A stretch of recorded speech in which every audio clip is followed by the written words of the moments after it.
잘 쉬셨죠? 네. 등기법 보겠습니다. 등기법은 좀 어려운데 등기란 것이 무엇이냐 등기의의가 나옵니다. 교재에 보니까. 근데 등기가 뭔가요? 네, 등기 보도록 하죠. 등기라는 것은 정의가 부동산 표시와 그에 관한 일정한 권리관계를 국가기관으로서 등기관이 등기부라는 공적장부의 법정 절차에 따라서 기재하는 것 또는 그러한 기재 자체를 말한다 규정하는데, 등기라는 것은 정의가 지금 나온 대로 등기관이라고 불리는 자들이 두 가지입니다. 부동산의 물리적 현황, 즉 부동산 표시하고 권리관계라는 것을 기록하는 행위를 등기라고 부릅니다. 등기라는 것은 등기부란 장부에다가 기록을 하는데 누가 기재하더라? 등기관이라는 자가 기록하게 되는 것이 이제 방법이고, 기록하는 사항은 두 가지입니다. 부동산 표시하고 권리관계라는 것을 의미하는데, 이제 등기의 기능부터 등기의 용어 정의는 안 보셔도 되고요. 기능부터 설명드리고 넘어가겠습니다. 용어 정리 물어보지 않으니까 생략하고, 기능이란 것은 아주 쉬운 예로 우리나라는 이제 민법에서 형식주의를 채택을 하는데, 아주 쉬운 사례로 앞에 계신 두 분이 부동산 매매 계약을 체결했다고 가정해 보자고요. 그럼 주인받겠는 시점은 언제 주인받기더라? 매매 계약한 날, 잔금 지불한 날. 매매 계약을 체결하면 주인받겠는 날짜가 있을 거 아니에요. 매매 계약한 날 주인받길까? 잔금을 지불하면 주인받길까? 예, 등기를 해야 주인받겠는 겁니다.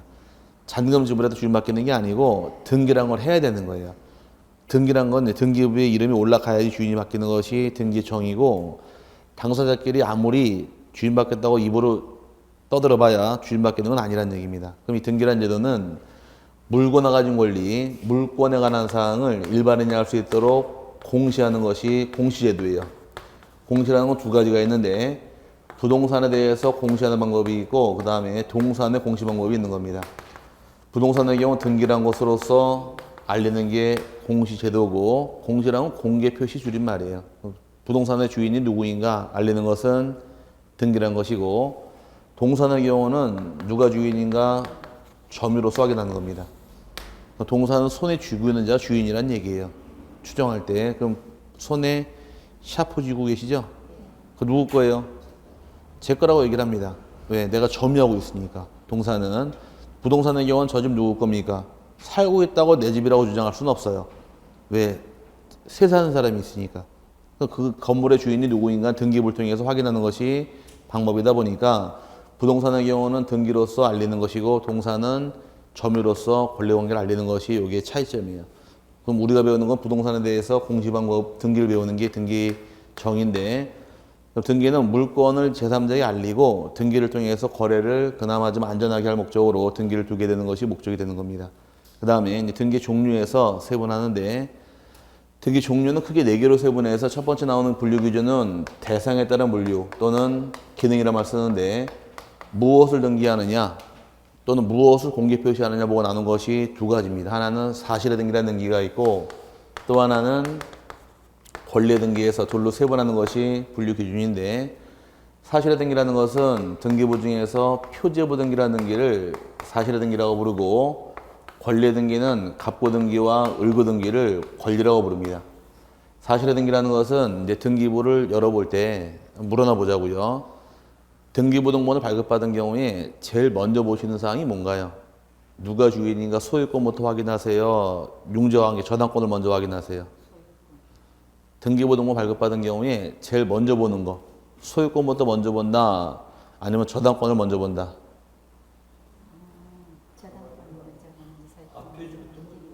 앞 페이지부터 먼저 보지 않아요? 소유권을 먼저 보는 게 아니라 내가 보고자 하는 부동산이 맞나? 부동산 내역을 먼저 확인할 겁니다. 그 부동산 내역을 기재하는 것이 바로 표제부라는 곳이에요. 표제부에다가 부동산 표시를 등기하는 겁니다. 토지의 경우는 등기할 사유가 토지의 소재하고 기본적으로 지번하고 그 다음에 지목하고 면적을 등기하는 것이 표제부상 확인할 사유고, 건물의 경우는 표제부에 등기할 사유가 건물의 소재하고 건물의 지번하고 건물의 구조, 건물의 종류, 면적을 기재하는 것이 바로 표제부입니다. 표제부상에서 내가 보고자 하는 토지인지 건물인지를 확인한 다음에 그 다음에 누가 주인인가 확인하는 것이 바로 갑부란에서 소유권을 확인할 수가 있고, 소유권이 아닌 권리는 을구에서 확인이 들어가는 겁니다. 그럼 누가 주인인가 궁금하더라. 어딜 열어보셔라. 갑부란 것을 열어봐야 되고, 저당권, 전세권 등이 궁금하게 되면 을구를 열어봐서 확인할 수 있는 것이 방법인데, 혹시 등기부등본 한 번도 안 보신 분? 봤어요, 안 봤어요? 한 번도 못 봤죠? 예, 이게 두 번 다 보셨어요? 예. 안 보신 분은 제주권 등기부등본 한번 띄우세요. 아시겠죠? 띄워야 돼. 이제 등기법 공부할 때 어떤 양식이 있으면 보고서 따라가면 좋은데, 한 번도 안 배운 사항을 본 적이 없는 거를 글씨로 배워서 들어서 알겠다는 건 거의 불가능합니다. 그러니까 등기부등본 한 띄우시면 뒤에 책의 양식은 있는데, 가장 좋은 것은 우리 집 거에 제일 좋은 거예요. 보면서 아 이게 우리 집 이거다, 요게 요거네 이러면서 확인하면 아 요게 요거네 바로 아니까, 그걸 들어서 하려고 그러면 한참 오래 걸립니다. 그러니까 제주거 등기부등본 한 띄우시면 돼요. 그러면 나중에 표집을 딱 봐서 아 요게 요거다라고 바로 아니까. 근데 안 보고 배우는 거는 되게 어려운 겁니다. 코끼리 본 적 있으세요? 네. 코끼리는 코가 길죠? 귀도 크죠? 몸뚱아리도 크죠? 종아리는 내 종아리랑 똑같죠? 아닌가? 자, 그렇게 해서 코끼리 본 사람은 대화가 됩니다. 근데 코끼리 한 번도 안 본 사람한테 코가 길다? 피노키오인가? 귀때기가 크다? 토끼인가? 이러면서 헷갈리기 시작을 해요. 본 사람은 바로바로 알겠지만 안 본 사람은 뭔 말인지 모르니까, 이제 보기 위해서 집 등기부등본 우리 집 거 떼어오는 게 가장 좋습니다. 보면 아 여기 요거를 의미하는구나 바로 알아요. 맨 처음에는 말을 알아듣고 어떤 게 내용인지 파악을 해야 되니까 한번 구해오시라는 얘기고, 어쨌든 간에 표지부상에서 부동산 내역을 확인할 수 있고, 이제 예를 들게 되면 토지 같은 경우는 토지의 소재가 나옵니다. 소재가 예를 들어서 상계동이라고 나와 있다고 가정을 하고, 집원이 50번지다. 김옥이 대란 땅이 있는데 면적이 100제곱미터가 있습니다. 그럼 이런 토지가 있다고 가정을 하고, 이 토지의 주인이 누구인지 궁금할 거 아니에요. 주인은 갑부에 나오는 거예요. 그럼 이 땅을 살 때 은행 대출 받겠네요. 그럼 대출 받기 때문에 은행이 저당권 등기하게 될 때 저당권은 소유권이 아니니까 을구로 들어가는 겁니다. 그럼 누가 주인인가 어딜 봐야 되고? 갑부를 보는 것이고, 소유권이 아닌 권리에서 지상권, 지역권, 전세권, 임차권, 저당권 이런 권리는 전부 다 을구로 가는 거예요. 소유권은 갑부, 이외는 을구란 말 쓰는데, 그 권리가 태어날 때 소유권이 먼저일까, 소유권 이외가 먼저일까? 소유권이 먼저 나와야겠죠. 소유권을 최초로 처음 등기할 때 뭐라고 부르느냐? 소유권 보존 등기라고 부르는 게 절차예요. 보존 등기라는 등기는 소유권이 처음 나올 때 소유권 보존 등기란 말 쓰는 겁니다. 물어나 보자고요. 여러분이 아파트를 분양을 받은 경우에, 분양받은 경우 어떤 등기 할까? 소유권 크게 이전 등기하는 겁니다. 그 아파트의 최초 소유자가 누군가요? 건설 시행사잖아요. 그럼 시행사 명의로 보존 등기를 먼저 한 다음에 여러분에게 소유권 이전 등기해 주는 거예요. 이런 절차로 등기하는 것이지, 이제 내가 분양받은 자가 바로 보존 등기할 수 있는 건 아니라는 얘기입니다. 그럼 최초 소유자가 처음 하는 등기를 뭐라고 부른다? 소유권 보존 등기라고 부르고, 보존 등기를 하게 되면 등기부를 개설 만듭니다. 그럼 만드는 다음에 이 이후에 보존 등기 실행한 이후에 소유권이 이전될 수도 있고, 그 다음에 저당권 설정할 수도 있고, 압류가 압류 등등등 들어올 수 있는데, 이런 등기를 통칭해 부를 때를 권리의 변동 등기라고 부르고, 지금은 그냥 등기부 구성이 이렇게 있다고 이해하시면 돼요. 구성은 표지부란 란이 있고, 갑부란 란이 있고, 을구란 란이 세 개가 존재하는데, 표지부에 기재할 사항은 부동산 표시 기재하셔라. 갑부에 기재할 사항은 소유권 기재하더라. 을구는 소유권 이외 기재한다 해서, 여러분 교재 보시게 되면 맨 꼭대기 맨 밑에 사실에 담기는 부동산 표시 기재하는 것 땡땡 쳐서 뭐라고 써야 돼요? 표제부란 말 써놔야 되고, 그다음에 오른쪽 페이지 179페이지 올라가서 권리에 관한 등기는 갑부와 을구의 등기를 말하는데, 갑부에 기재할 사항은 뭘 기재한대요? 소유권 기재하고, 을구는 소유권이 아닌 권리 기재할 것이며, 이 권리 등기는 제일 먼저 실행할 등기가 소유권 보존 등기란 말을 쓰고, 보존 등기 실행한 다음에 소유권 이전이 되든 제한물권, 저당권을 설정하는 전부 다 권리 변동으로 세분하게 됩니다. 여기 뭐 중요한 건 아니니까 간단히 그냥 등기부의 구성은 표지부란 란이 있고, 갑구하고 을구로 고소한다 이렇게 세분하시면 되고요. 그 다음에 내용에 따른 분류란 말이 나오는데 내용에 따른 분류는 등기를 실행한 이후에 이제 어떤 내용이냐 두 번째로 세분하는 것이 분류 기준인데 여기 6가지로 세분하게 됩니다. 처음 나온 등기가 기입등기라고 부르는데 기입이란 말이 뭘까요? 말 그대로 적어 넣는 거죠. 그럼 기입등기는 새로운 등기 원인을 통해서 처음 등기부에 적어 넣을 때를 기입등기라고 부르고 종류는 보존등기란 등기가 있고 그 다음에 설정등기란 등기가 있고 이전 등기에서 이 3가지를 기입등기라고 부르는 게 종류입니다. 금방 설명드릴 당시에 보존이란 말은 언제 썼나요? 여기 소유권을 처음 등기할 때 보존 그랬죠? 소유권이 처음 태어날 때는 소유권 보존 그럽니다. 설정이란 말은 소유권이 아닌 권리를 처음 등기할 때는 설정 등기란 말 쓰는 거예요. 그럼 소유권을 처음 등기할 때 뭐라고 부르시고? 소유권 보존 등기란 말 쓰는 것이고 전세권을 처음 등기하더라. 전세권 설정 등기. 저당권은 저당권 설정 등기. 지상권도 설정 등기에서 소유권이 처음 나올 때는 보존, 그 다음에 소유권이 아닌 권리는 설정의 둘로 세분하는 거예요. 그 다음에 이전 등기라는 건 말 그대로 주인이 바뀔 때 이전 그럽니다. 이건 어려운 내용은 아니고요. 그럼 기재해서 등기부가 끝났는데 기재한 등기 잘못 등기했으면 고쳐야 됩니다. 고치는 것이 두 번째 나오는 변경, 경정인데 두 번째 순서 바꿔서 경정 등기란 등기도 있고 또 세 번째가 변경 등기란 등기 둘로 세분하게 됩니다.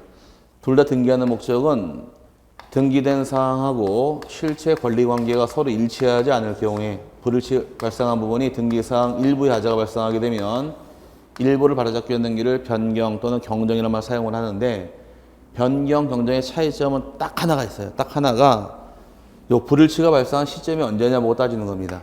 불일치가 등기가 완료되기 전에 끝나기 전에 잘못된 것을 다른 말로 원시적 불일치라고 부르고 등기가 완료된 이후에 잘못된 것을 후발적 불일치라고 부릅니다. 그럼 등기 끝나기 전에 잘못된 것을 바로잡을 때를 경정등기라고 부르고 등기 끝난 이후에 잘못된 것을 변경등기라고 부르는 게 차이점이에요. 변경, 경정의 차이점은 예를 들어보자고요. 여기 지워버리고 만큼 등기가 끝났다고 가정을 하고 등기가 완료된 시점을 통해서 완료되기 전과 후를 나눕니다. 전을 다른 말로 뭐라고 부르느냐? 원시적 이런 말 쓰고 후를 후발적 이런 말 쓰는 것이 여기 차이점이에요.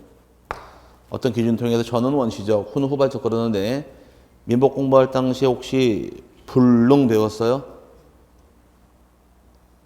민법 수업 들을 때 불능, 원시적 불능, 후발적 불능 거기 아직 안 들어갔나요? 배웠어요? 안 배웠어요? 우리나라 말 뭘 잘 몰라요? 자, 잘못된 게 법률행위 하기 전에 잘못된 것을 원시적, 법률행위 끝난 이후를 후발적으로 나누는 겁니다. 그럼 법에서는 어떤 기준을 중심으로 해서 기준 전을 원시적, 후를 후발적으로 나누는데 등기는 지금 등기 끝난 시점을 보고 나누는 거예요. 근데 만약 이 집에 대해서 취득한 자가 갑이란 자 취득했는데 주소는 상계동 132번지로서 이제 신청이 들어왔습니다. 그럼 등기 실행할 때 1순위로 갑명으로 등기하고 주소가 상계동 몇 번지래요? 132번지죠? 등기관이 모르고 123번지로 등기해버렸습니다. 주소가 일치해요, 불일치해요, 지금? 잘못됐는데 주소를 잘못 적은 것은 등기 끝나기 전인가요, 후인가요? 전에 잘못 적었죠? 그럼 요거를 고쳐야 됩니다. 뭐로 고쳐야 돼요? 132번지로 고쳐야 될 거 아니에요. 그럼 등기 끝나기 전에 잘못된 것을 이때는 132번지로 경정했다고 부르는 거예요. 경정의 뜻은 다시경 발을정 그럽니다. 뭐라고요? 다시경 발을정인데 이 경정할 때 경자가 한자로 이렇게 씁니다. 경정. 경정등기란 말 쓰는데 경자 다시경자예요. 정확하게 읽으려면 뭐라고 읽어야 돼요? 굉장히 정확한 말이죠. 요게 경 또는 갱으로 읽게 되어 있는데 읽을 발음이 이 한자가 앞으로 어두로 들어오게 되면은 갱으로 읽어야 돼요. 그래서 신기록 갱신 이렇게 읽는 겁니다.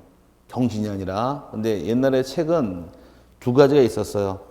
경정등기라는 책도 있었고 갱정등기라는 책도 있었습니다. 근데 이제 두 가지를 쓰다 보니까 통일시켜 버린 거예요. 경정으로. 그래서 원칙은 갱정이 정확한 말인데 이제 법에서 통일시키기를 갱정이 아니라 경정 이렇게 통일시켰기 때문에 이제 경정등기라는 말이 만들어진 겁니다. 그렇죠. 이제 YS 같은 갱정등기 확실히 이렇게 하겠지만 어쨌든 간 정확한 발음은 갱정이 정확한 말이에요. 하지만 이 한국어법에서 통일시킬 경우에 뭐로 통일시켰느냐? 경정으로 통일시켰기 때문에 경정이 된 겁니다. 그럼 이걸 뭐라고 부르고 끝나기 전이니까 경정등기라는 말 쓴 것이고 그럼 주소가 상계동 132번지를 일치하고 있다가 살고 있다가 이 집을 세를 주고서 중계동 50번지로 이사 갑니다. 그럼 이사 가게 되면 주소가 바뀌었네요. 집주인. 그럼 주소 바뀐 건 등기 끝난 이후에 바뀐 거죠. 이거를 상계동 50번지로 변경등기했다고 부르는 거예요. 그럼 똑같이 주소 바꾸는 건 똑같은 개념인데 어떤 거는 경정, 어떤 거는 변경 그럽니다. 차이점은 등기 끝나기 전이냐 후냐 보고 나누는 것이 경정, 변경의 차이점이에요. 그래서 이 두 가지는 둘 다 범위가 얼만큼인가요? 등기상 일부인가요? 전부인가요? 일부죠. 원시적 일부의 하자가 발생한 경우는 경정 등기하는 것이고 후발적 일부일 경우는 변경 등기로서 등기를 세분하는 것이 이게 차이점이에요. 이 구별실익은 잘못된 시점 보고 나눈 것이 이 두 개 등기 차이점이고 네 번째는 이제 말소 등기란 말이 나오는데 말소 등기라는 등기는 하는 목적이 등기하고 실체 관계가 불일치가 발생했는데 등기상 전부가 잘못된 경우에 이때 하는 것을 말소 등기라고 부릅니다. 그럼 예를 들어서 은행 가서 1억을 빌려옵니다. 1억을 빌려와서 돈을 변제하는데 돈을 갚는데 1억을 다 변제하는 경우가 있고 1억 중에서 5천만 원만 변제하는 경우가 있더라. 이때 어떤 등기할 것이냐 이게 문제예요. 1억 중 채권 1억을 다 갚았나요? 다 갚았죠? 이때 전부를 다 갚은 경우는 이 저당권 등기를 지워버리는 말소 등기로서 등기를 지우게 되고 1억 중 5천만 원만 갚았다는 얘기는 전부의 일부예요. 일부 갚았죠? 그럼 등기 끝난 이후에 후발적으로 일부 갚았다는 얘기는 무슨 등기 사유다? 변경 등기로 가기 때문에 등기상 전부가 잘못되어 있으면 말소 등기로 빠져가는 것이고 이렇게 일부가 잘못되어 있는 경우는 변경 등기를 통해서 시정하는 게 방법입니다. 그럼 내가 은행 가서 1억을 빌려와서 돈을 갚았어요. 돈을 갚는다고 끝난 게 아니라 돈을 1억을 다 갚게 되면 은행권에다가 이 저당권 등기 말소 요청하는 겁니다. 그럼 등기를 지워주는 게 요건이라는 얘기예요. 근데 잘 모르고서 그냥 돈만 갖고서 대출금 통장에 제로 만들고서 돈 다 갚았다. 맞아요. 다 갚았지만 나중에 집 팔아먹을 때는 중개업자가 대출 있습니까? 없습니다. 이게요. 없다고 얘기하는데 갑자기 계약하는 날 중개업자는 말로 대출 없으시다며 저당권 등기 등기부상 나오네요. 돈 다 갚은 건데요. 그래요. 다 갚아서 은행가 말씀하세요. 말소해달라고. 저당권 등기를 지울 때 하는 게 바로 뭐다? 말소 등기라는 얘기 쓰는 겁니다. 여기까지 기본 개념이 되면 떠들어보자고. 자, 아직 끝난 거 아니에요. 등기가 쭉 이어지는 거예요. 이어서 봐야 대화가 쉬워지고 그냥 따로따로 보면 헷갈립니다. 등기부에 처음 기재한 등기를 뭐라고 부르시고 자꾸 외쳐야 돼요. 기입등기라고 부르고 기재한 등기가 원시적 일부의 하자가 발생한 경우는 어떤 등기로 고치시고 경정으로 고치는 것이고 기재한 등기가 후발적으로 일부의 하자가 발생한 경우는 변경 등기로 고쳐라. 기재한 등기에 원시적 전부가 잘못된 경우는 말소 등기로 오는 것이고 후발적 전부가 잘못된 경우도 말소로 오는 겁니다. 말소 등기라는 등기는 왜 불일치가 발생했는가 원인은 따지질 않아요. 원시적이든 후발적이든 전부란 말이 튀어나오게 되면 말소 등기로 빠져내려가니까 주의하시고 그 다음에 다섯 번째 나와 있는 것이 멸실 등기란 말이 나오는데 멸실 등기라는 등기는 다섯 번째가 존재하던 부동산이 물리적으로 전부가 멸실한 경우에 등기부를 없애기 위한 것이 바로 멸실 등기입니다. 멸실 등기 가장 대표적인 사례가 옛날에 강남구 압구정동에 있던 삼풍백화점 폭삭 주저앉았죠. 주저앉자마자 건물이 싹 없어졌잖아요. 멀쩡한 건물이 싹 없어지는 경우에 이때 하는 게 바로 멸실 등기예요. 그럼 이제 말소 등기나 멸실 등기라는 등기는 둘 다 범위가 얼만큼인가요? 전부인가요? 일부인가요?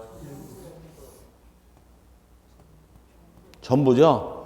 그럼 일부란 말이 튀어나오면 무슨 등기 하시고? 변경, 경정하는 것이고 전보가 잘못되어 있는 경우는 말소나 멸실 등기하는 겁니다. 그러면 부동산 3층 건물이 존재하다 3층 건물이 다 멸실한 경우는 전보가 멸실했네요. 근데 멸실 등기하게 되어 있는데 3층 건물 중 3층만 날아가고 1, 2층은 남아있대요. 그럼 건물이 전보가 멸실한 게 아니라 일부가 멸실했네요. 그럼 일부가 멸실한 게 무슨 등기할 것이 이게 또 문제인데 일부란 말이 나오게 되면 노는 물은 여기가 아니라 여기서 노는 거예요. 그럼 건물 일부가 멸실한 경우는 등기 끝난 이후에 멸실한 거니까 이때는 변경 등기로서 등기를 고치는 거지 이때는 멸실 등기하는 것이 아니에요. 그럼 일부란 말이 나오게 되면 노는 물은 경정이나 변경 등기하는 것이고 전부란 말이 나오는 경우는 말소나 멸실 등기로 내려오는 겁니다. 이게 두 개 구별실이고요.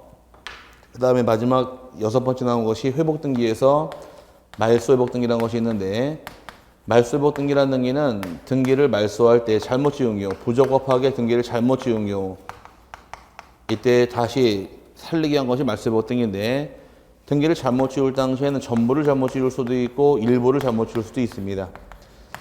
그럼 등기상 전부나 일부를 잘못 지운 경우에 잘못 지워진 등기를 회복하기 위해서 하는 등기를 말소 회복 등기라고 부르는 게 여기 차이점이에요. 그러면 지금 제가 떠들고 있는 말이 권리란 말을 떠들고 있고 등기란 말을 떠들고 있는데 권리와 등기는 하나의 문제일까 별개의 문제일까? 권리와 등기는 하나일까 별개일까? 권리와 등기는 하나 별개. 손이 따르잖아요 지금. 별개 문제란 얘기예요. 권리는 권리고 등기는 등기예요. 이해 갔어요? 그러면 나중에 민법 공부하시면 배우실 내용인데 은행 가서 돈을 빌려 오셨죠? 그럼 돈을 갚았잖아요. 돈을 갚음과 동시에 저당권이라는 권리는 소멸하게 돼 있어요. 돈만 갚으면 저당권 소멸하게 돼 있지만 등기는 말소하기 전까지 등기 남아있는 거예요. 뭔 말인지 갔어요? 그럼 권리와 등기는 하나가 아니라 별개란 얘기입니다. 그럼 잘 들으세요. 권리가 있고 등기가 있는데 권리가 죽으면 등기도 말소하면 그걸 끝나는데 권리 등기 두 개가 있을 때 등기를 잘못 지운 경우 지워서 안 될 걸 지운 겁니다. 돈도 안 갚았는데 갚은 거로 착각을 해서 지워진 거예요. 등기가. 그럼 권리는 살아있어요? 소멸해요? 살아있는 겁니다. 그럼 살아있는 권리에 맞게끔 잘못 지워진 등기를 회복하기 위한 등기를 말소 회복 등기라고 부르는데 얘가 나오게 된 계기는 한 번 말소한 것을 또 말소할 수 없게 돼 있어요. 말소 등기에 말소 등기 인정하지 않다 보니까 말소를 잘못하게 되면 말소 회복하는 겁니다. 그래서 대법원 판례가 등기라는 것은 효력 발생 요건이지 존속 요건이 아니어서 등기를 잘못 지워도 권리는 소멸하지 않는다. 이게 대법원 판례입니다. 살아있는 권리에 맞게끔 등기를 다시 찾아와야 돼요. 그 등기를 말소 회복 등기라고 부르는 게 차이점이에요. 이게 이제 차이점인데 여기서 이제 자꾸 넘어갈 것은 변경 경정 등기는 범위가 전부인가요? 일부인가요? 일부죠. 말소나 멸실 등기는 범위가 전부란 얘기입니다. 근데 말소 회복 등기 범위가 전부래요? 일부래요? 전부 또는 일부예요. 둘 다 가능해요. 그래서 이게 차이점인데 그래서 나중에 강론 들어가시면 말소 회복 등기는 종류가 두 가지가 있더라. 전부 말소 회복 등기하고 또 하나가 일부 말소 회복 등기로 세분하는 것이 종류 분류 기준입니다. 여기가 중요해서 많이 써먹을 등기니까 여기는 기본적으로 용어 정리해 놓으셔야 돼요. 나중에 저 뒤에 가서 변경 등기할 때 나오는 변경 등기가 뭐지 그러면은 이 말은 저기가 있어요. 그러니까 나중에 처음에 공부할 때 하시는 말씀이 말이 빨라요. 말이 빠른 게 아니라 말을 모르는 거예요 지금. 말을 모르니까 뭔 얘기하면 그거 생각하고 있다 말은 또 저기가 있으니까 못 따라가는 겁니다. 그러니까 용어 정리가 돼 있어야지 1월 달부터 차근차근 나가니까 처음에 첫 술에 배부를 수는 없잖아요. 그러니까 듣고 또 듣다 보게 되면 알게 되는 거니까 자꾸 듣고 하세요. 그게 지금 하실 공부의 방법입니다. 그 다음에 넘어가시면 180페이지에서 형식에 따른 물리란 말이 나오는데 형식에 따른 물리는 둘로 세분해서 주등기란 등기하고 또 하나가 보기등기로 세분하게 됩니다. 형식을 통해 세분하게 되면 주등기란 등기가 있고 또 하나가 보기등기란 등기로 세분을 하는데 주등기라는 등기는 등기 실행할 때 독립된 번호를 부여할 때가 주등기예요. 독립번호를 준다는 얘기는 순위번호가 1순위, 2순위, 3순위 줄 때를 주등기라고 부르고 독립번호를 주지 못하는 경우를 보기등기라고 부릅니다. 보기등기는 이렇게 1회 보기 1호, 2의 보기 1로 이렇게 들어올 때 보기 등기라고 부르는 거예요. 그럼 독립번호가 이렇게 1순위, 2순위, 3순위 들어올 때 뭐라고 부르고? 조등기라고 부르는 거죠. 순위번호 부여할 때. 독립번호를 안 주고 이렇게 1의 보기 2로, 2의 보기 2로 들어올 때 보기 등기라고 부르는 겁니다. 얘를 읽을 때 어떻게 읽느냐? 1의 1은 집원 읽을 때 얘기고 등기법은 1의 보기 1호라고 읽는 거예요. 2의 보기 1호 이렇게 읽는 거예요. 뭐라고 읽는다고요? 1의 보기 1호, 2의 보기 1호 이렇게 읽는 게 방법이에요. 그럼 이제 주요등기, 보기등기 사유는 굉장히 많아요. 많은데 이거를 따라가려고 그러면 머리에 쥐납니다. 지금 처음이니까 간단히 설명드릴게요. 소유권 배웠어요? 소유권? 지금 어디 배워 민법? 지금 저기 들어가 있어요. 지금 한 대리 들어가 대리? 대리 끝났어요. 표현 대리가 협의에 묶고 내려나갈 차례예요 그러면? 조건 기한까지. 조건 누구는 뭐 조건 기한 다 끝나고 누구는 이제 대리 나간다 그러고 누구 말이 맞는 거야 도대체. 자 나중에 물공업 들어가시면 소유권하고 지상권을 배울 텐데 이제 가볍게 들으세요 그냥. 권리는 소유권이라는 권리가 있고 그 다음에 전세권이라는 권리는 소유권이 아니죠. 둘로 세분합니다. 두 개가 있다 가정을 하고 소유권자가 소유권을 매매 기록을 통해 팔아먹을 수 있나요? 네, 그럼 팔아먹게 되면 소유권 이전 등기할 겁니다. 그 다음에 저당권 설정할 수도 있어 담보 잡히고 네, 그럼 저당권 설정도 할 수 있고 그 다음에 자기 집 세줄 수도 있나요? 전세에 저당권도 가능해요. 다 등등등 가능합니다. 그럼 얘네들은 전부 다 어딜 잡고 들어왔느냐? 소유권을 토대로 태어난 등기가 될 것이고 전세권자 입장에서도 전세권을 양도하게 되면 이전 등기할 수가 있어요. 전세권 이전 등기도 가능하다 불가능하다? 가능합니다. 아 전세권 어떻게 팔아먹지? 한번 쉽게 한번 이해해 보자고요. 내가 우리 상계동에서 갈비집을 합니다. 1층에 전세 들어가서 상가에. 근데 갈비집이 너무 잘 돼요. 그럼 뭐가 붙어요? 권리금이 붙죠? 권리금 받고 전세권을 갈비집하고 권리 팔아먹을 수 있잖아요. 그럼 팔아먹은 건 내가 이 집에 소유권 팔아먹은 거예요. 장사할 수 있는 권리 전세권 팔아먹은 거예요. 전세권 팔아먹었으면 전세권도 양도할 수 있다는 얘기가 되는 거예요. 이전 등기할 수가 있다가 되는 것이고 전세권자가 전세를 또 줄 수 있습니다. 또 주는 전세를 전전세라고 불러요. 뭐라고요? 전전세. 그 집주인이 전세 줄 때를 전세권이라 말 쓰는 것이고 전세권자 또 주는 걸 전전세라고 말 쓰는 겁니다. 그래서 전세권자가 전세금 담보 잡히고 저당권 등기할 수도 있다요. 등등은 똑같이 들어오는데 이제 권리를 나눠보게 되면 이쪽은 어떤 권리를 잡고 들어왔고 전부 다 소유권을 잡았죠? 여기는 소유권이 아닌 걸 잡았잖아요. 그럼 차이점은 전부 다 여기는 주등기랑 보기등기가 구별 실익이에요. 이렇게 나누는 거예요. 기본 틀이. 외치세요 이제. 외치면 다 알아요 지금부터. 소유권 이전 등기는 주등기다 보기등기다? 주등기 번호 이렇게 부여합니다. 1, 2, 3으로. 그럼 전세권 이전 등기는 보기등기로 가는 거예요. 오케이? 그다음에 저당권 이전 등기는 보기등기, 지상권 이전 보기등기, 임차권 이전 보기등기, 소유권자가 설정한 전세권 조등기, 전전세권은 보기등기, 소유권자가 설정한 저당권은 주등기, 전세권자분 저당권은 보기등기, 소유권자분 압류 주등기, 전세권자분 압류 보기등기, 소유권의 가압류 주등기, 지상권의 가압류 보기등기 이렇게 나눠지는 기본 틀이에요. 나중에 민법 공부 권리 들 배웠으니까 설명을 많이 못 드리는데 어쨌든 이렇게 잡으시면 나중에 외우시는데 순위번호 보고 나눈 것이 두 개 차이점이에요. 그럼 보기등기 왜 할까 하는 목적이 있을 텐데 보기등기 하는 목적은 등기의 생명은 순위입니다. 순위가 앞서야지만 좋은 거예요. 순위가 뒤로 밀려버리면 피해보잖아요. 그럼 순위 밀리지 않을 목적이 보기등기하는 목적인데 예를 들어서 1순위 A라는 자가 전세권이 등기되어 있다고 가정을 하고 2순위로 B라는 자가 저당권 등기가 있습니다. 그럼 누가 순위가 앞서나요? 전세권자가 선순위, 저당권자가 선순위? 누가 선순위예요? 전세권이 선순위죠? 1순위니까 내가 순위 앞서고 있는데 이 전세권을 B라는 자에게 양도합니다. 팔아먹게 되면 B가 전세권 이전 받겠네요. 그럼 B가 이제 전세권을 이전 등기를 하게 되면 순위를 순서대로 1, 2, 3을 줘버리게 되면 B가 산 것은 1순위를 샀습니다. 순위가 저당권보다 순위가 앞서야 돼요.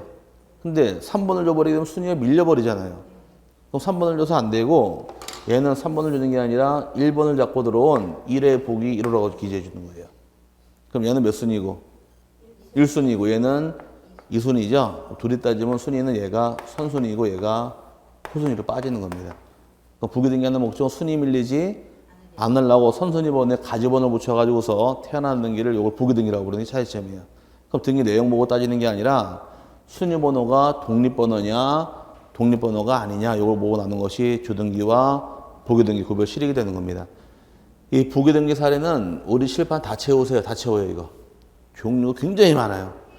이 많은 거를 나중에 이제 마법처럼 5, 6월달 되면은 쫙 풀려요. 저절로 알아요. 이게 어떤 부분이냐? 초등학교 배울 때 1학년, 2학년 때 외웠던 거지 시험 보고 맨날 남아서 공부했던 거. 그거 단 2는 4, 2, 3은 우리 배우지 않았어요? 아주 거기까지는 잘 외웠지만 7, 8단 들어가면 그때부터 아씨 우리 엄마 왜 나 이렇게 났어? 이렇게 헷갈려 하는데 근데 그게 이제 지금은 그때 굉장히 어려웠지만 지금은 다 하시잖아요. 아닌가? 맞죠? 시간 지나면 외워지듯이 저건 시간 지나면서 외우시는 거예요. 어떤 등기, 2등기는 주등기로 합니다. 이건 부기등기로 합니다. 이걸 뒤에 다 배워요. 나중에 가서. 그거 한 2번 들으시면 나중에 저절로 가름마가 타지니까 지금 굳이 외울 필요는 없고 독립번호가 부여가 되면 무슨 등기라고 부르고 주등기라고 부르고 독립번호가 없으면 보기등기라는 거 3번 하시면 되는 겁니다. 그 책 여러 번 교재 많이 나와 있지만 아직 거기까지 갈 건 아니니까 그냥 가볍게 그냥 그 내용만 이해하시고요. 그 다음에 효력에 따른 물류에서 종국 등기랑 예비 등기 둘로 세분하는데 마지막 효력 분류 기준이 종국 등기와 예비 등기 효력입니다. 이제 네 번째 분류 기준인데 등기는 등기부에 기재하면 효과가 발생하는 것이 기본 원칙이에요. 그래서 효력에 따라 세분하게 되면 종국 등기라는 등기가 있고 또 하나가 예비 등기 둘로 세분합니다. 종국 등기라는 등기는 효력이 발생하는 등기를 의미하고 효력 발생하지 않는 등기를 예비 등기라고 쓰는데 종국 등기란 할 때 종자가 한자로 마실 종자입니다. 모든 게 무사하게 끝났으니까 효과 발생을 시키자 그 의미를 종국 등기라고 부르고 예비 등기는 미리 하는 등기를 예비 등기라고 부르는데 대부분 다가 종국 등기고 딱 하나가 예비 등기가 있어요. 예비 등기가 바로 가등기라는 게 있습니다. 가등기. 가등기는 가짜 거짓 가짜예요. 그럼 진짜 등기다 가짜 등기다. 가짜 등기를 가등기라고 부르는 겁니다. 그럼 가등기 왜 하느냐? 물권 변동에 대해서 청구권을 보존할 목적으로 하는 등기를 가등기라고 부릅니다. 뭘 보존하겠대요? 청구권을 보존하더라. 이게 가등기는 목적인데 가등기했다고 주인 바뀌나요? 안 바뀌는 거예요. 근데 언제 바뀔까? 본등기해야 바뀌는 겁니다. 그럼 가등기만으로 주인이 안 바뀌다 보니까 효력 발생하지 않는다. 이 뜻이 바로 가등기 목적인데 가등기는 시험에 매회 출제합니다. 거의. 한번 예를 들어보자고. 왜 하나? 자, 여기 보시고. 요 집에 대해서 갑이 남편이고 을이 여편입니다. 뭐라고요? 여편. 여편이 좋은 거예요? 나쁜 거예요? 남편이라는 말 쓰면 여자는 여편이라는 말 써야죠. 거의 내란 말이 붙으니까 이상한 말이 되는데 우리나라 말 중에서 또 자기 와이프를 소개할 때 뭐라고 불러요? 네? 집사람 또 다른 말로 마누라, 아내를 말 쓰는 마누라를 말 쓰죠? 너나 다 마누라를 말 쓰는데 마누라가 좋은 말이 나쁜 말이에요. 마누라란 말은 조선시대 때는 누구나 못 썼습니다. 아무나 쓰는 말이 마누라가 아니라 왕가집에 왕가의 며느리들을 마누라라고 부르는 거예요. 아무나 마누라가 아니라. 지금 너나 없이 다 마누라란 말 쓰잖아요.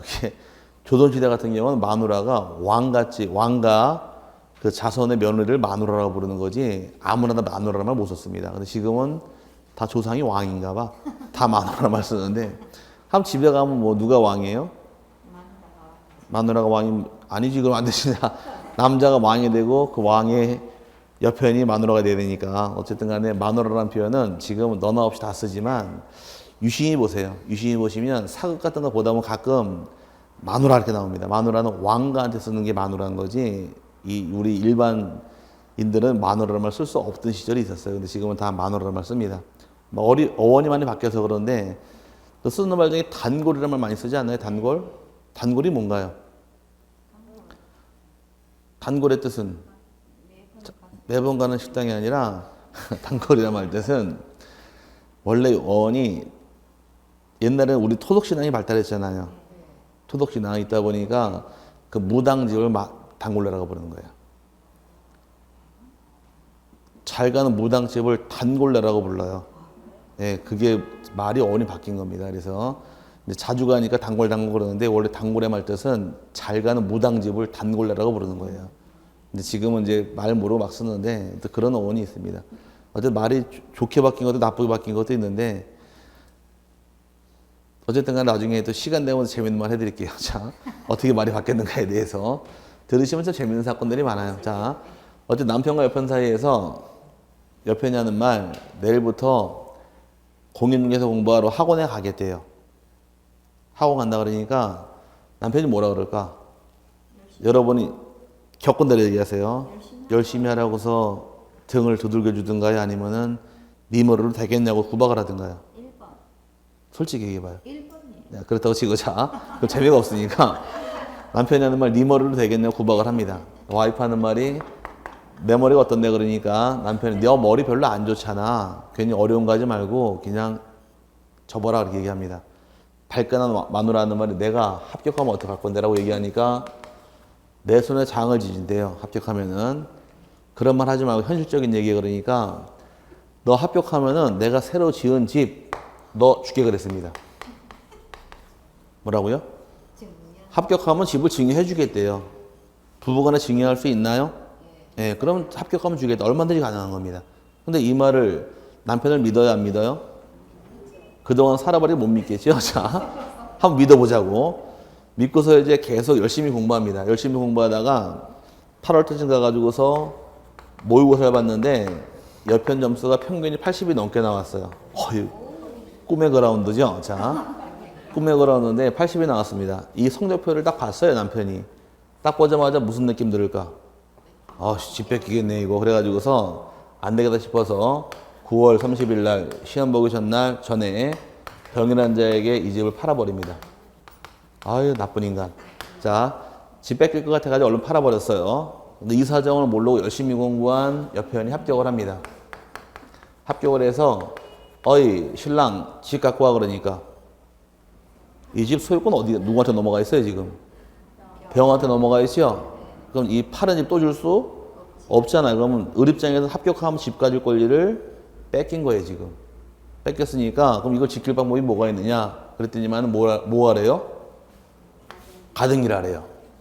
그럼 가등기 한다 그러니까 합격하면 집을 준다 그래서 마누라가 어이 신랑 내일 바빠? 안 바쁘대요. 그럼 따라와 그래. 등기소 끌고 가가지고서 1순위로 가백의 소유권 있는 집에 대해서 2순위로 을 앞으로 소유권을 넘겨주기로 가등기합니다. 원인을 합격하면 넘기기로 한다 이렇게 해서 써놓고서 가등기를 했습니다.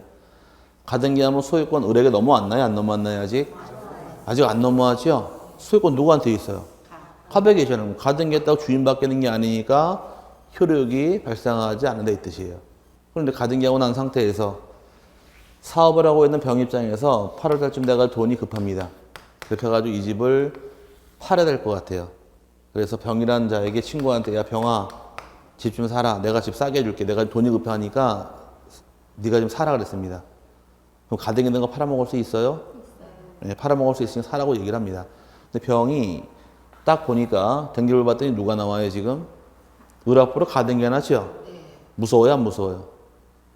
가등기 그러면은 느낌이 없지만 가등기 안 무서운가? 무섭죠? 굉장히 무서운 등기 가등기가. 그럼 가등기 한 집에 나 가등기 안 산다 그러고 얘기를 합니다. 무서워서. 그러니까 누군지 잘 봐. 네 마누라네. 왜 가등기 했니? 그러니까 합격하면 집주로 가등기 하긴 했는데 네가 알기로 우리 마누라 머리 좋으니 나쁘니 그러니까 별로 안 좋대요. 그럼 합격할 것 같아? 떨어질 것 같아? 당연히 떨어지지. 그럼 네가 집 사도 문제될 거 없잖아. 알아서 살게. 그래서 병이 소유권을 삽니다. 근데 아까랑 상황이 바뀌었어요. 아까는 집 주기로 하고 가등기 안 하고 병에게 팔아먹었죠? 오케이? 그럼 합격해서 집 받을 수 없었잖아요. 이번에 가등기 미리 해놓은 겁니다. 이 상태에서 이제 여편이 합격을 해요. 합격을 하게 되면 소유권이 병에게 넘어가죠? 병 얼굴 볼 필요도 없어요. 원래 가등기 해준 자가 누군가요? 갑이죠? 갑에게 찾아가서 신랑 본등기 해줘. 본등기 청구가 들어가는 겁니다. 이게 대법원 판례예요. 병한테 본등기를 청구를 하게 되면 여기다 칸을 반을 쪼개서 여기다 본등기가 들어갑니다. 본등기가 되면은 소유권이 두 개가 될 수는 없고 의리 소유권을 취득하고 병로 소유권이 있잖아요. 하나의 집에 소유권이 하나만 있어야 되니 일물 일권주의니까 얘가 선순위인가요? 2순위, 3순위니까 그럼 얘가 소유권을 취득하면서 뒤에 들어온 이 병등기는 두 개가 될 수 없기 때문에 등기관이 직권으로 말소해버립니다. 그럼 아까 상황이 바뀌어버렸죠? 그럼 가등기 해놓으니까 집 가지고 권리를 지켰어요? 뺏겼어요? 지켰잖아요. 이게 바로 청구권을 보존한다 이 뜻이에요. 이 가등기 무서운 점인데 가등기 된 거 팔아먹을 수 얼마든지 있는데 팔아먹게 되면 본등기가 동시 다 죽어버립니다. 그래서 가등기라는 게 무섭다. 무서운 대신 맛만 보여드린 것이고 가등기는 이제 나중에 강론 들어가시면 저기서부터 저기까지 나오면 가등기가 끝나요. 칠판 다 채워야 돼 가등기는. 그렇게 어렵고 양이 많은데 가등기입니다. 가등기가 쉬우면 문제를 낼까요? 안 내요. 다 맞추면은. 다 맞추면 누가 떨어질 거야 아마. 떨어질 사람이 없잖아요. 그러니까 떨고 해야 되니까 가등기 이 어려운 걸 내고 들어오는 거예요. 공부할 때 이거 냅니다. 등기법은 양이 많고 어렵지 않아요. 제가 수업 중에 내니까 이 부분 잘 봐놓으세요. 이런 부분만 골라가서 봐도 12개는 10개는 맞아요.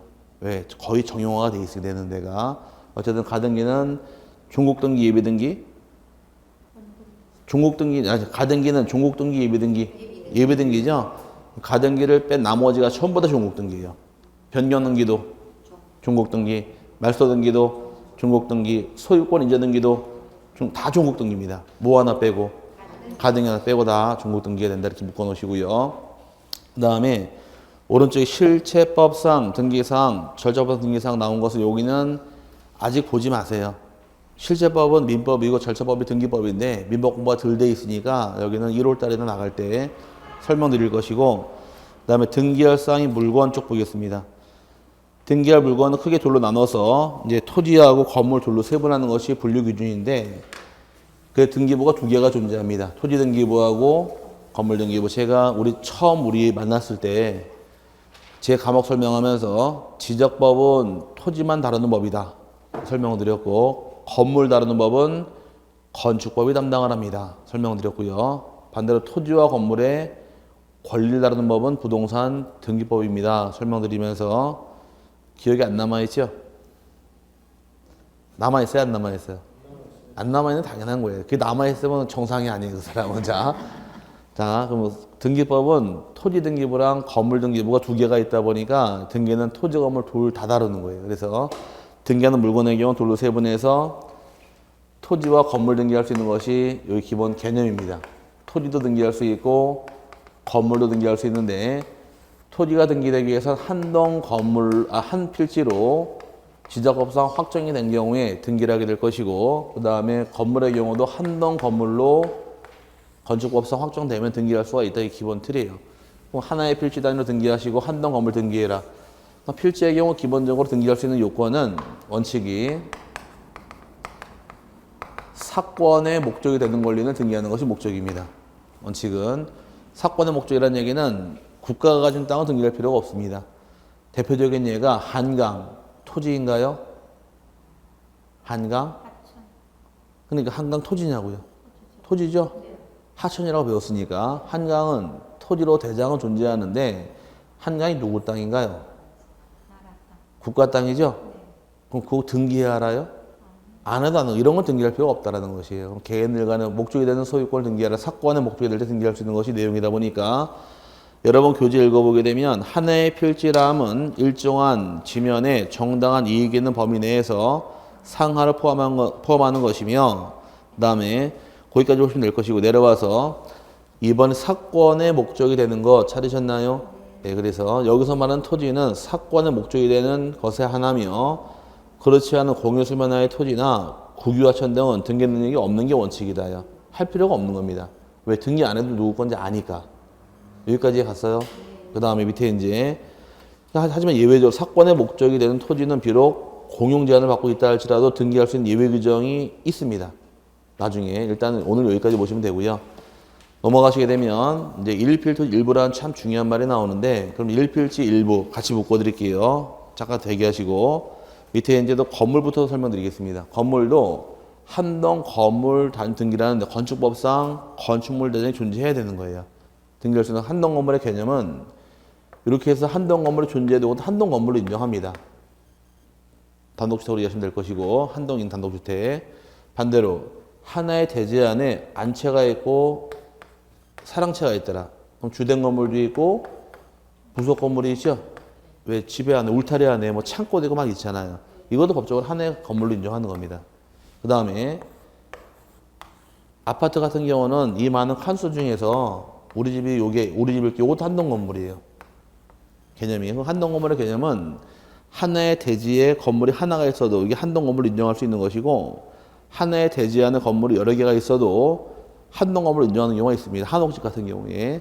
그 다음에 또 아파트 같은 경우는 101동 건물은 하나지만 다 세분했잖아요. 이렇게 세분해서 건물 취득해서 하나의 건물을 인정하다 보니까 등기부에 따로 두는 거예요. 이렇게 한동 건물인데 마찬가지로 여기도 등기할 때 건물은 3개를 따집니다. 등기하기 위해서 먼저 정착이 돼 있어야 돼요. 정착성을 따질 것이고 그 다음에 쓰지 마세요. 그냥 들으시면 돼요. 정착돼 있으라는 얘기는 건물로 이동 해체가 쉽지 않아야 됩니다. 이동과 해체가 쉬운 건 건물로 인정을 안 해요. 그럼 이동이 쉽고 해체가 쉽다는 얘기는 컨테이너 같은 거 이동이 쉽지 않아요. 건물로 인정하지 않고요. 또 해체가 쉬운 거 아파트 모델하우스 그건 해체가 쉽지 않아요. 망치만 다 뜯어내니까 이런 것도 해체가 쉬운 거는 정착이 안 돼 있다 보니까 요거는 등기 못 하는 겁니다. 그 다음에 하나의 용도로 쭉 이용이 돼야 돼. 용도성을 따질 것이며 그 다음에 따지는 것이 참 어려운 말인데 외기 분단성이라는 말을 써요. 뭐라고요? 말 그대로 외기 분단성. 이 말은 맞아요. 바깥 기온하고 안하고 구별할 수 차단되어 있느냐. 벽이나 지붕 가지고 바깥하고 차단시킬 수 있느냐. 나는 요걸 보고 따지는 등기하는 기준 요건입니다. 그래서 대법원 판례가 등기하기 위해서는 정착이 돼 있어야 되고 용도로 사용돼야 될 것이며 바깥 기온하고 차단할 수 있으면 등기할 수 있다 해서 외기분단성 따지는 게 차이점이에요. 바깥 기온하고 분단 나눌 수 있느냐 여기 내용인데 그래서 뭐가 있어야 돼요? 건물로 인정하기에 벽이 있어야 되고 지붕이 있어야 되는 겁니다. 지붕이 없으면 등기할 수가 없게 돼 있어요. 그래서 나중에 건물로 등기할 수 있냐 없냐의 기본적인 공식이 지붕이 있느냐 없느냐 보고 따지는 경우가 있게 됩니다. 그래서 지붕이 있는 건축물은 등기할 수 있지만 지붕이 없는 건축물을 등기 못하게 돼 있어요. 이해 갔어요? 여기 이제 건물 보고 따지는 기준이다 이렇게 이해하시고 둘 다 마찬가지로 중요한 것은 이게 중요한 게 아니라 이제 하나의 필지에 대해서 일부 한동 건물 중 일부 그럼 하나의 필지의 일부나 한동 건물 일부 등기할 수 있습니까? 이게 시험에 잘 나오고 굉장히 중요한 겁니다. 하나의 필지 한동 건물 일부는 원칙은 등기를 허용하지 않는다요. 일필지 일부는 등기하지 못하는 게 원칙입니다. 하지만 예외적으로 등기할 수 있는 것이 발생하는데 예외적으로 이제 부동산 일부라만 나오면 뭘로 이해하시면 쉬워지느냐? 방앗간 이해하시면 쉬워져요. 뭐라고요? 방앗간. 일반적으로 33평 아파트 분양을 받게 되면 방이 3칸이 있죠? 그죠? 3칸 다 전세 줄 수 있어요? 네. 그럼 방 한 칸만 잠만 자는 자에게 세 줄 수 있나요? 하숙하듯이? 그럼 가능하죠? 그럼 이제 방 한 칸 부동산 일부만큼만은 사용 수익하라고 세는 줄 수는 있어요. 그래서 표현상으로 사용 수익하는 권리를 용익 물권이라고 부릅니다. 사용 수익하는 권리. 그 다음에 임차권도 사용 수익하는 권리. 이건 가능해요. 이 두 가지는 등기할 수 있지만 반대로 아파트 방이 3개가 있을 경우에 은행과 대출받을 경우에 아파트가 3억에다 가정을 하게 되면 거실 빼고 그냥 방이 3개가 있다고 가정하게 되면 방 하나당 산술적으로 1억 잡아주면 되죠.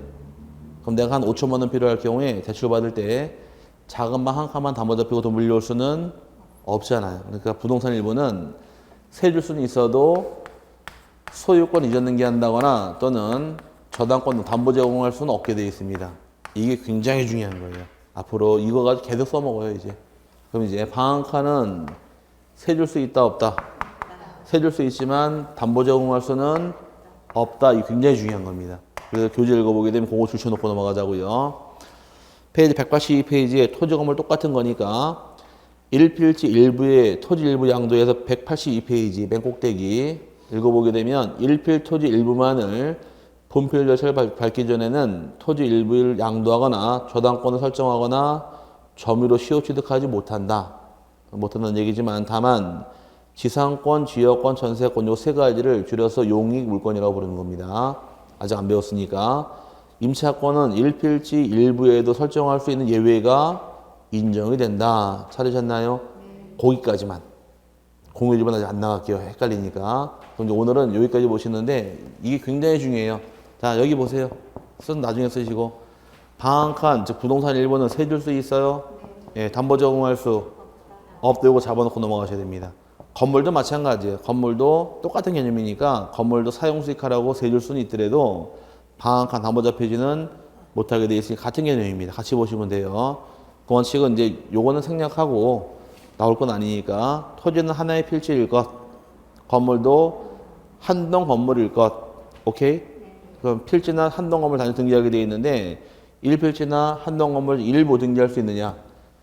일부 원칙을 등기하지 못하는 게 원칙이지만 예외적으로 사용 수익하라고 세 줄 수는 있어도 담보 적용할 수는 없다. 이게 굉장히 중요한 겁니다. 이건 나중에 계속 써먹어요.